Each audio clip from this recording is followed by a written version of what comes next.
കഴിഞ്ഞ തവണ അതായത് പാർലമെന്റ് തെരഞ്ഞെടുപ്പിലേക്ക് 2019 അതായത് വലിയ തിരിച്ചടി CPM നേരിട്ട 2019 നിങ്ങൾക്ക് ഓർമ്മയുണ്ടാവും. ആ 19 LDF കിട്ടിയിട്ടുള്ളത് അന്ന് 71,56,000 വോട്ടുകളാണ്.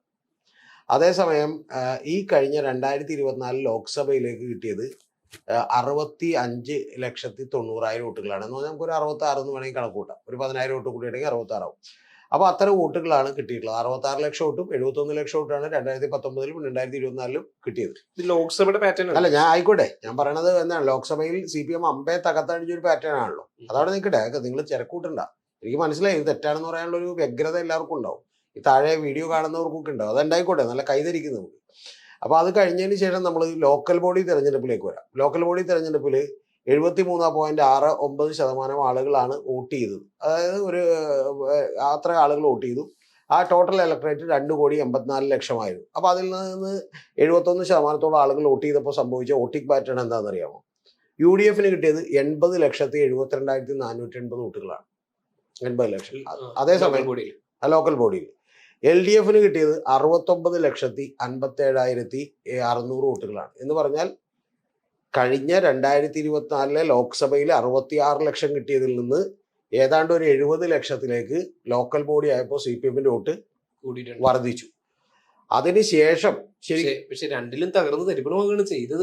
അതെ, രണ്ടിലും തകർന്ന് തരിപ്പണമാണ്. പക്ഷെ അതിലൊരു പ്രധാനപ്പെട്ട കാര്യമുണ്ട്.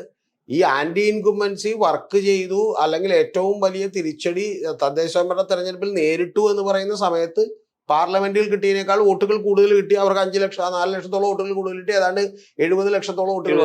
70 ലക്ഷത്തിൽ കൂടുതൽ ഉണ്ടാവും കേട്ടോ. ഒരു 70-70 ഉണ്ടാവും. കാരണം ഇൻഡിപെൻഡന്റായി മത്സരിച്ചവരുടെ കണക്കുകൾ കിട്ടാൻ ബുദ്ധിമുട്ടാണ് ഒരു പാർട്ടിയുടെ. അപ്പോൾ ഒരു 70,50,000 വന്ന, അല്ലെങ്കിൽ പോട്ടെ 71 ലക്ഷം എന്ന് നമുക്ക് കണക്കൂട്ടാം. അതിനേക്കാൾ സത്യത്തിൽ പിണറായി വിജയന് എതിരായ വികാരം കൂടുതലാണെങ്കിൽ, എൻ്റെ ചോദ്യം എത്ര ഉള്ളൂ, എൻ്റെ വലയോ കൂടുതലാണെങ്കിൽ ശരിക്കും പിണറായിയെ മുൻനിർത്തി ഏറ്റവും കൂടുതൽ ആളുകൾ എതിരായി വോട്ട് ചെയ്യേണ്ട ഒരു തെരഞ്ഞെടുപ്പ് നിയമസഭയിൽ. മനസ്സിലായോ? ഇപ്പൊ ലോക്സഭയിലേക്ക് CPM ഞങ്ങൾ വോട്ട് ചെയ്തില്ല, കാരണം CPM വോട്ട് ചെയ്തില്ല, പകരം UDF വോട്ട് ചെയ്തു എന്ന് പറയാൻ മടിയില്ലാത്ത ആളുകൾ.